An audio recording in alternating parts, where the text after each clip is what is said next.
Je vous souhaite la bienvenue à cette autre chronique Prévention Assurance en compagnie de Mathieu Labrec, qui est directeur de la prévention chez Promutuelle Assurance Montmagny-Lillet. Mathieu, bonjour. Bonjour, Michel. Mathieu, bonne pêche? Oui, très bonne pêche, la belle température. Oui. On ne demande pas mieux que ça. Il y avait du poisson en masse? Il y avait du poisson. Il y avait hâte d'aller dans le chaloupe? Oui, ben oui. Ouais, okay. C'était bien plaisant. C'est rare, ça. Ouais. Je vais te demander le nom du lac. Mathieu, aujourd'hui, on va parler de travaux par point chaud. Qu'est-ce que ça veut dire, travaux par point chaud? Des travaux par point chaud, ça va être, par exemple, du meulage, ça va être du soudage, des activités de soudure, ou est-ce que ça va être de la coupe avec des chalumeaux au propane, par exemple. Donc, ça va être un ensemble, si on veut, d'activités qui vont produire de la chaleur. Okay. Qui va amener un certain risque d'incendie, je dirais même un risque très élevé d'incendie. C'est une cause fréquente d'incendie. On en voit quand même assez fréquemment, justement parce qu'il y a certaines mesures de précaution simples qui n'auront pas été prises, où on ne pense pas jusqu'à quel point il pourrait avoir des projections, par exemple, de matériaux, justement, sur des matières combustibles. Et là, tu as apporté une planche ici, oui. Mais c'est surtout avec le bois ou c'est avec d'autres matériaux aussi? Ça peut être avec le bois, bon, les tissus, si on veut, les journaux, peu importe la matière combustible, ça peut être un divan, ça peut être vraiment vraiment large comme matière, mais tout ce qui est combustible. Ça, je vais l'expliquer un petit peu plus tantôt, là, okay. Par quoi ça pourrait être causé. Je te laisse aller. Mais c'est ça. C'est vraiment, c'est dans les risques, ça, c'est un bon exemple, ça. Rapidement, c'est ça. Travaux par point chaud, juste quelques petites archives. En 2006, l'auberge Attelé, dans les cantons de l'Est, un incendie qui a détruit l'auberge Attelé. Oui, un gros incendie, justement, où est-ce que l'auberge a été complètement détruite. Puis il faut se rappeler qu'en entreprise, dans ce cas-là, ça n'a pas été reconstruit. Donc, on peut parler souvent de perte d'emploi dans l'entreprise dû à des gros incendies comme ça. Celui-là, un étincelle provenant par des travaux de soudure à la plomberie. Donc, on peut parler de la plomberie, de la tuyauterie en cuivre, activité de soudure. Petite activité toute simple, là, ça peut être juste un remplacement de raccord en cuivre qui cause un incendie d'une ampleur catastrophique dans cette situation-là. Est-ce que c'est pour ça qu'on a changé la tuyauterie maintenant avec des tuyaux en PEX, un genre de plastique? Oui, puis avec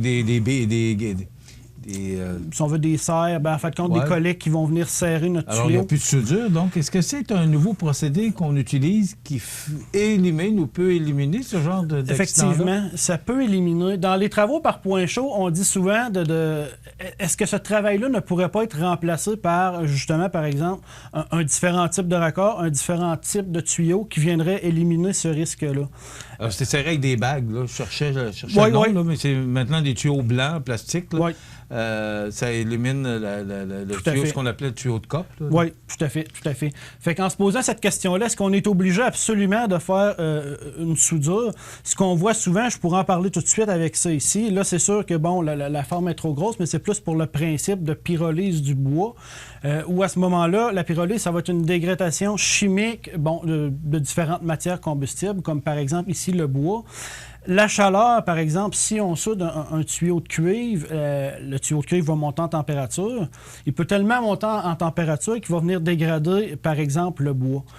Ça, des choses comme ça, on en voit souvent, par exemple, justement, des travaux sur de la plomberie en cuivre, que les gens vont être pratiquement dans le mur parce que les tuyaux vont passer dans les murs, dans les cônes.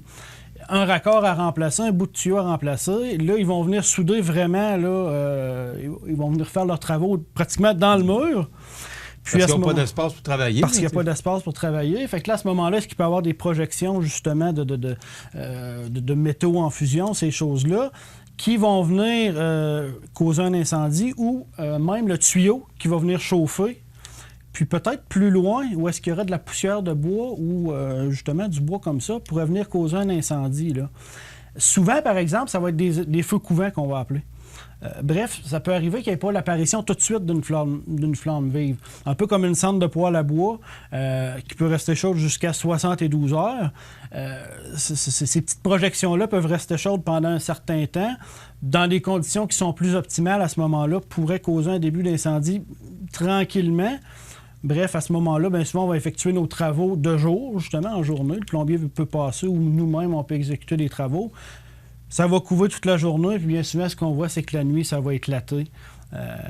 Puis, bon, dans le cas des commerces, bien souvent, ce qu'on voit, c'est que... C'est des petites étincelles qui peuvent, à un moment donné... C'est ça. Avec un certain temps, justement, venir se consumer tranquillement. Puis à ce moment-là, bien souvent, dans le cas du commercial ou même de l'agricole, ça va être vraiment pendant la nuit, aux petites heures du matin, que là, c'est vrai, hein, moi. Le feu est éclaté. C'est plus souvent aux petites heures du matin. Le feu est éclaté. Il a eu le temps de grossir assez, justement. Puis là, il va percer soit le toit, les fenêtres, les portes. Puis ça va être des passants qui vont remarquer que, bon, le feu est pris dans un bâtiment. Puis à ce moment-là, ben souvent, il est trop tard là, pour agir. Un autre exemple là, plus récent, en 2021, soit les pneus Benoît Roy, Thetford Mines. Une autre activité de soudure effectuée, c'était dans un garage sur un véhicule. Les gens sur place ont été capables d'éteindre l'incendie du véhicule. Par contre, justement, avec la chaleur, les flammes dégagées, ça a pris dans la structure du bâtiment. Puis encore là, le bâtiment a été complètement détruit.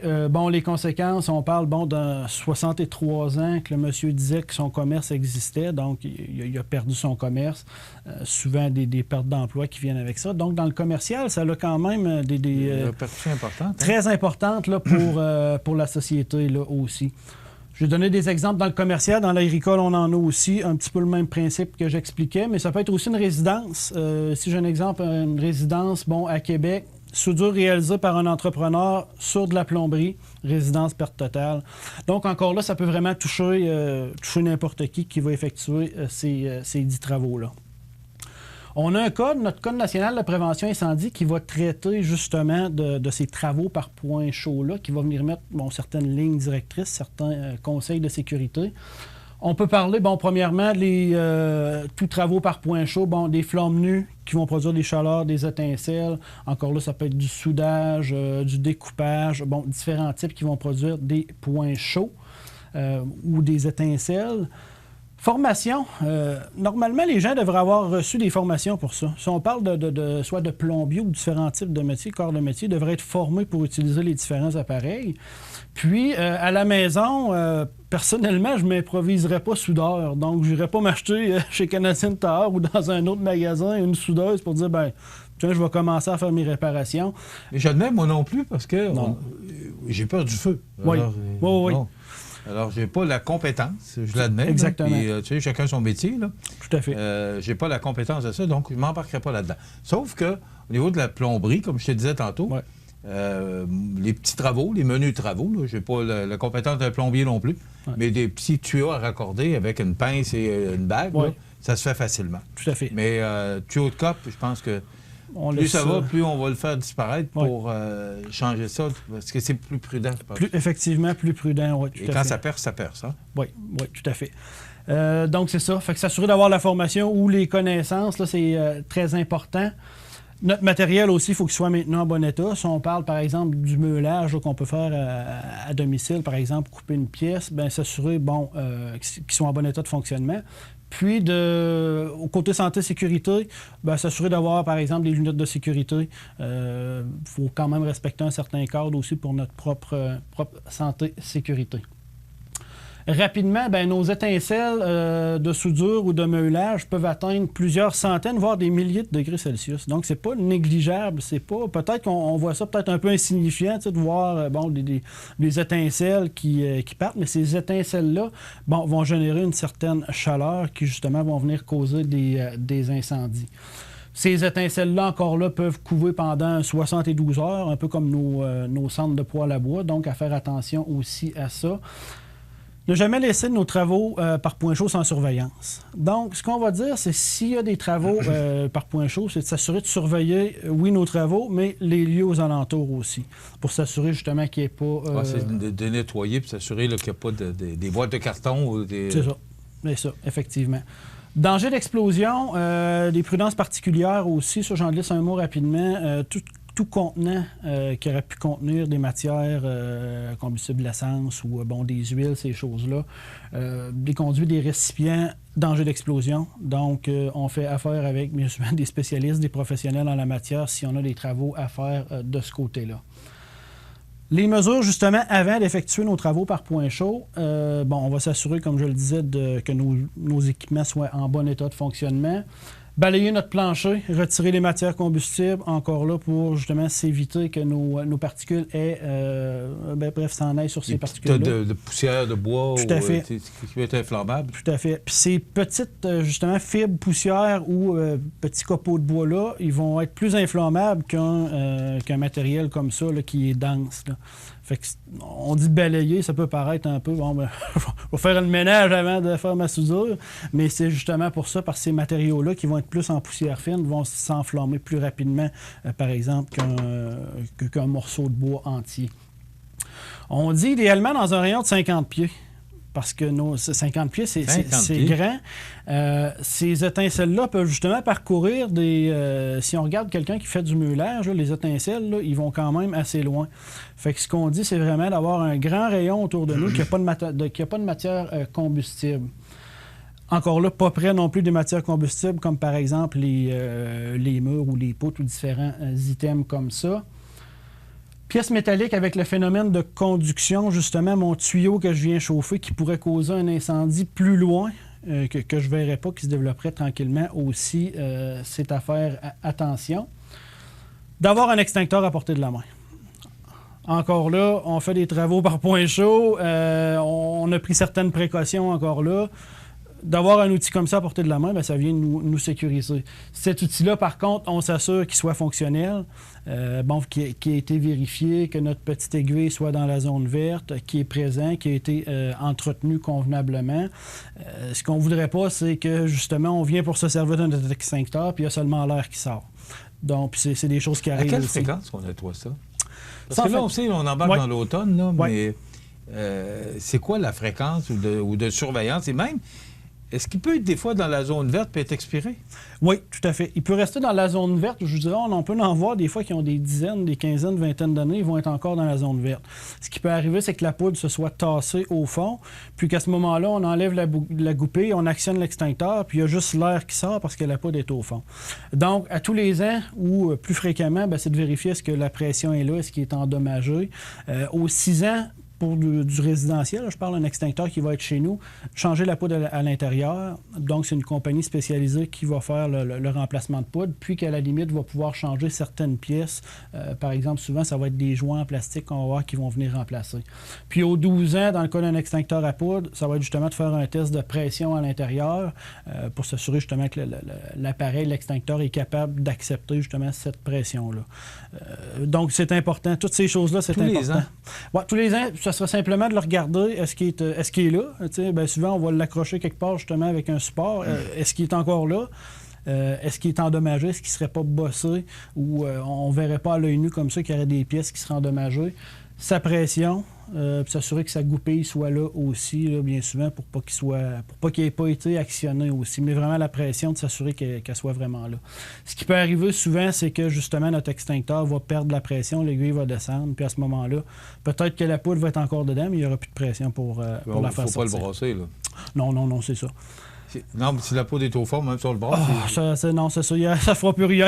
ça fait vraiment une galette de poudre au fond là, à ce moment-là.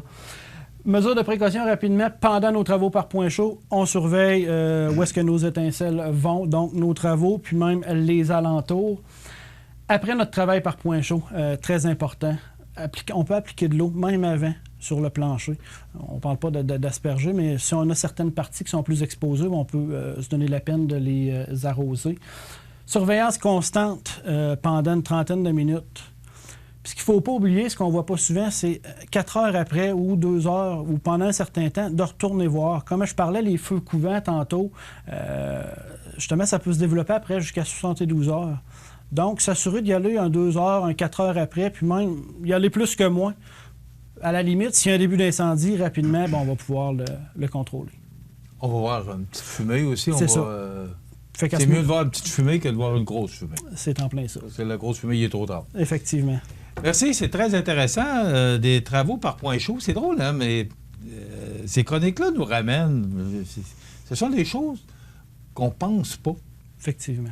et qui arrivent. Et là, tu as des exemples tangibles aussi là, de sinistres. Là. Ouais. Alors, c'est à prévoir, c'est de la prévention, c'est ce qu'on fait. Tout à fait. Et cette chronique sert à ça. Ouais. Mathieu Labrec est directeur de la prévention chez Promutuelle Assurance Montmagny-Lillet. Vous pouvez le rejoindre, lui et ses collègues, au 248-7940. Promutuelle Assurance Montmagny-Lillet qui vous présente cette chronique à toutes les 2 semaines. Merci, Mathieu. On se retrouve dans 2 semaines. Merci. Voilà, ça complète.